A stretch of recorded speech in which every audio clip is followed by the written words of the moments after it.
Well, I wanted to take you through my little deck project I got going on here. Kind of in the middle of the woods by myself, as you can obviously tell. And so I decided I'd make a video of what's going on. So on this deck there's a wraparound porch that goes from the front of the house around to the side here. So we're replacing the side one for now. So the problem with decks, the number one killer of decks is obviously mold, moisture. That's what's gonna kill a deck. And obviously being in the middle of the trees here, the sun can't reach the house at all or the deck to get off all that dew in the morning. So it just sits there and rots. So, and the problem with this one is you have these big logs that go into the ground sitting on footings, as you can tell here, which is good. That's what you want.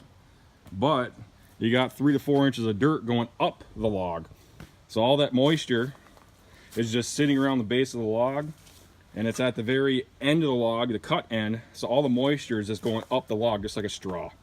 So you could just tip these logs over. This one right here, you just tip it right over and just break right off because it's all molded out. So we're putting all new posts in, new deck and railing.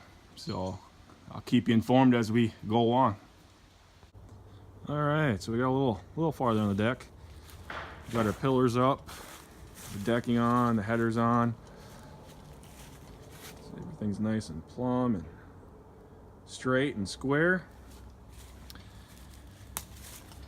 So pretty much what I did with these is I did a invisible anchor. That's what I call them. I don't know if that's a legit name, but we put a concrete screw in the concrete, an anchor, and have it protrude 4 inches up out of the concrete. And then we drill a hole on the bottom and on the side here. Maybe you can see in there. See, there's a nut. And then we tighten that down. And then I take a 1 inch round doil that we cut and we put it inside the hole there and glue it so then it's nice and flush. And the time you're done staining, it pretty much, you know, it looks a little different, but it kind of looks like a knot too. But turns out pretty good when it's all done. And then I don't know, some people do this because some people don't. I do it because it looks nicer and it lasts longer. But I always put, they call it gray, so you can do rubber flashing. I always put it on the bottom. Any spot that's going to have, you know, any type of moisture buildup, I like putting it on there because it lasts longer. So you can see there's a little black piece there, a little rubber piece of grace, and then same thing up on the decking. Wherever wood meets another piece of wood, I place it because that's just a place where moisture can build up and cause rot. So you can see right there I put it, and then even underneath the floor joist there, you can see a little piece there. You won't see it once it's all trimmed back, but in my opinion, I think it'll last a lot longer that way. Less moisture means it's going to last longer. So anyway, we'll get another video once we're got the decking on, and we'll go from there. All right, so we're putting this cedar decking on the deck.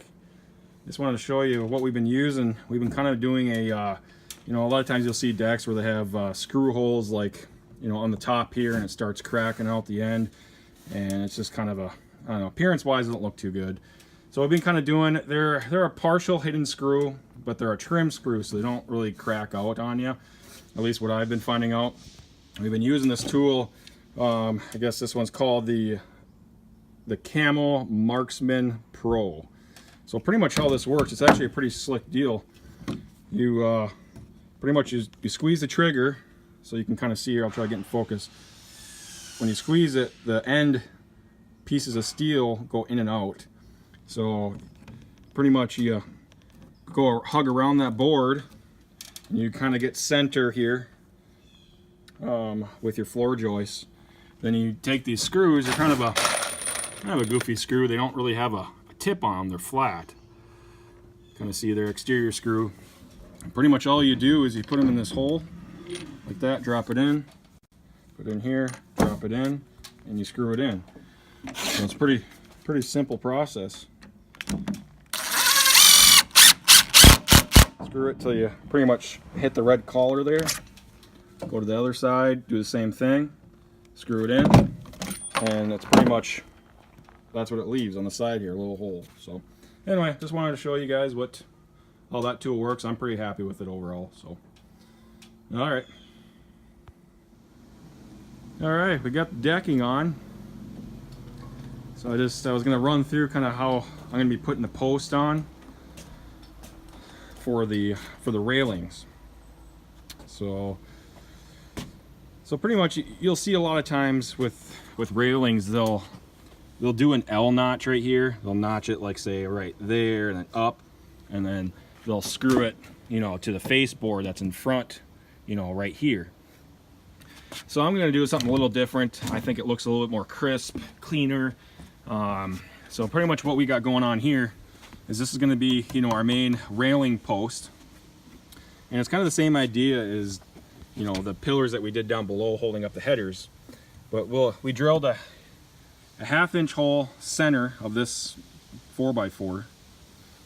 And then, again, we ran the bolt up to here on a nut and washer. And so pretty much what we'll do here is we drilled a hole in the corner here, and you just slide her on in like that. Then from that point, you use a square. You know, this is a larger square.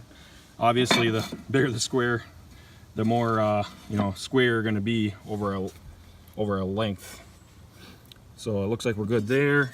Looks like we're pretty good there. So from that point, we go to the bottom here. I'll see if I can get a view.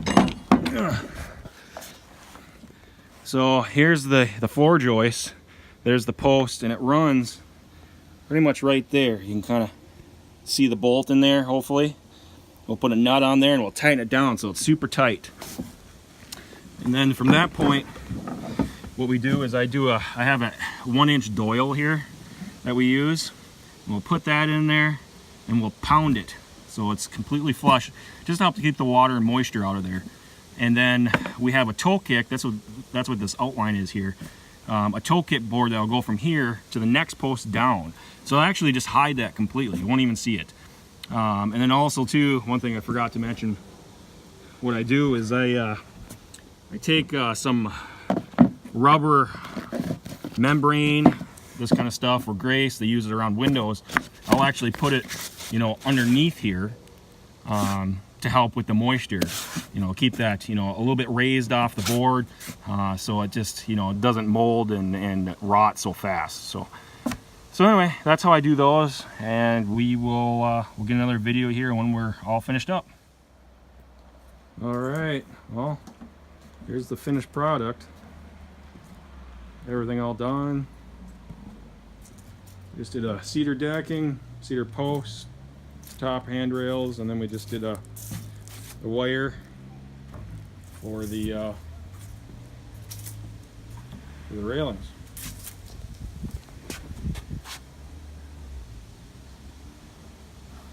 So let me know what you guys think.